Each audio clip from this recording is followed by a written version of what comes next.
ሻሎም ሻሎም የጌታ ጸጋና ሰላም ይብዛላችሁ ቅዱሳን እንደምን አላችሁ? ኢየሱስ ክርስቶስ ጌታ ነው። ዛሬ አንድ ጥቂት ቃል ከኔ ጋር እንከፋፈልና ከዛ ጸልይላችኋለሁ። በምንም አይነት ሁኔታ ውስጥ ያላችሁ ሰዎች በዚህ ድምጽ ከምንም አይነት ፕሮብሌም ሆሊ ስፒሪት ነፃ እንደሚያወጣችሁ አምናለሁ። ኢየሱስ የትኛውንም ቀንበር እንደሚሰብርላችሁ አምናለሁ። ኢየሱስ ክርስቶስ ጌታ ነው። መጽሐፍ ቅዱስ ሲነግረን በሮሜ መጽሐፍ ምዕራፍ 15 ቁጥር 4 ላይ በመጽናናትና መጽሐፍት በሚሰጡት መጽናናት ተስፋ ይሆንልን ዘንድ አስቀድሞ የተጻፈው ሁሉ ለትምህርታችን ተጽፏልና ይላል። ስለዚህ መጽሐፍ ቅዱስ ልብ ወለድ ሳይሆን በየትኛውም ዘመን ብንኖር ከመጽሐፍ ቅዱስ በህይወታቸው የመለኮትን ኢንካውንተር ካገኙ ሰዎች ብዙ ነገር መካፈል እንችላለን። መንፈስ ቅዱስ ሬማ ወርድ አድርጎ ሊሰጣችሁ ይችላል። የእናንተ መንገድ ላይ ተአምራት ማድረግ ይችላል። ዛሬ የማወራችሁ በዘፍጥረት መጽሐፍ ላይ ቢሆንም በብሉይ ኪዳን ቢሆንም መጽሐፍ ቅዱስ እንደምታውቁት በሁለት ኪዳን የተከፈለ መጽሐፍ ነው። የብሉይ ኪዳን መጽሐፍት እንግዲህ ትንቢቶችን ቢኖሩትም የብሉይ ኪዳን መጽሐፍ ከአይሁድ ጋር እግዚአብሔር ከእስራኤል ሕዝብ ጋር የገባው ኪዳን ሲሆን አዲስ ኪዳን ግን እግዚአብሔር በክርስቶስ ኢየሱስ ለዓለም ሁሉ የገባው ኪዳን። ስለዚህ የትኛውም ቦታ ላይ ሄደን የምናገኛቸው ሰዎች መለኮታዊ እጅ በመንገዳቸው ላይ ከመጣ ያ እግዚአብሔር በዘመን የተቀየረ ያረጀ አይደለም፣ ተአምራትን በመንገዳቸው ያደርጋል። እስቲ ሄደን መጽሐፍ ቅዱስ የሚለንን ነገር እንመልከት። ዘፍጥረት መጽሐፍ ምዕራፍ 21 ላይ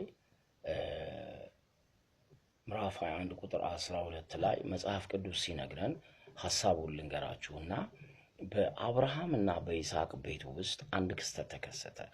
እግዚአብሔር እንደ ተስፋ ቃሉ ይስሐቅን የሚባል ልጅ ከሰጣቸው በኋላ ሳራ በዚያ ቤት ውስጥ የምታገለግላት ሴት እንድትቀጥል አልፈለገችም።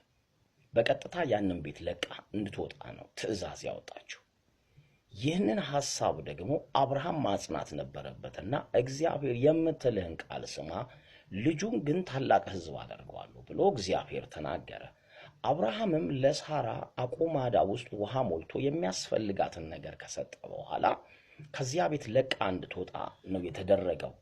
ይህች ሴት በመንገድ ግን ስትሄድ ቁጥር 14 ላይ አብርሃም ማልዶ ተነሳ፣ እንጀራም ወሰደ፣ የውሃ አቁማዳ ለአጋር በትከሻው አሸከማት፣ ብላቴናው ሰጥቶ አስወጣት። እርሷም በሄደች በቤርሳቤ ምድር ተቅበዘበዘች ይላል።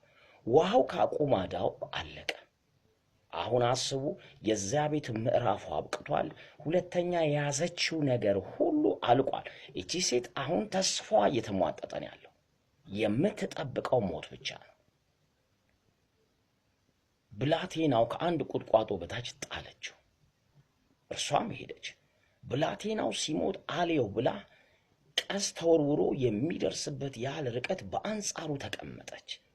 ፊት ለፊትም ተቀመጠች። ቃሏን አሰምታ አለቀሰች። አሁን የምትጠብቀው እቺ ሴት የልጁን ሞት ብቻ ነው። እንዳትረሱ ግን እግዚአብሔር የተናገረው ሐሳብ ግን አልተቀየረም። እግዚአብሔር ያለው ሐሳብ ግን አልቆመም። ዛሬ ልበላችሁ፣ በብዙ ቻሌንጅ ውስጥ ያላችሁ ሰዎች አንዱን ስትሉ ሁለተኛው ብዙ ነገሮች ስታክ አድርጓል ብላችሁ የምታስቡ ሰዎች ዛሬ እናንተ ቤት ዛሬ እናንተ ህይወት ላይ በጌታዬ በኢየሱስ አንድ ለሚያምን ሰው ጸልያለሁ። አሁን በኢየሱስ ስም ተአምራት መሆን ይጀምራል። መጽሐፍ ሲነግረን እግዚአብሔር የብላቴናውን ድምፅ ሰማ። እግዚአብሔር መልአክ ከሰማይ አጋርን እንዲህ ሲል ጠራት፣ ጋር ሆይም ምን ሆንሽ? እግዚአብሔር የብላቴናውን ድምፅ ባለበት ስፍራ ሰምቷል። ተነሺ፣ ብላቴናው አንሺ፣ እጅሽን በእርሱ ላይ አጽኚ፣ ትልቅ ሕዝብ አደርገዋለሁ። ፕሊስ ባካችሁ፣ ትልልቅ ነገር የያዛችሁ ሰዎች አላችሁ። ትልልቅ እግዚአብሔር ስለ እናንተ አልቆመም። ጨለማ ሁልጊዜ ተስፋ ማስቆረጥ ባህሉ ነው።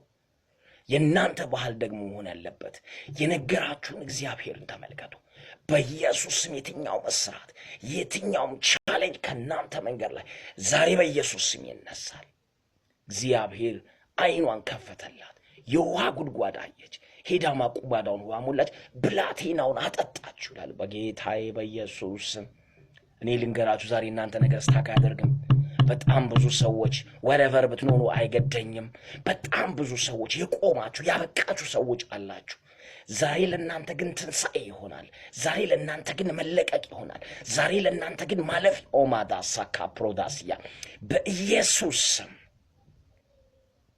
የትም የዓለም ጥግ ላይ ብትሆኑ ነገርሽ አይቃምም ዛሬ እግዚአብሔር በተስፋ መንፈስ ታውቃላችሁ ጳውሎስ ሲነግረን በኤፌሶን መጽሐፍ ምዕራፍ 1 ላይ በተስፋው መንፈስ በመንፈስ ቅዱስ ታተማችሁ ይላል መንፈስ ቅዱስ ተስፋን የሚያስቀጥል እንጂ ተስፋ የሚያጨልም አይደለም የትኛውም ዳርክነስ በናዝሬቱ ጌታ በኢየሱስ ዛሬ ለምትሰማ አንተ ዛሬ ለምትሰሚ አንቺ አሁን in Jesus mighty name ተአምራት ሆነል በእምነት ተቀበል እንግዳ ነገር ይከተላችሁ in Jesus mighty name amen bless you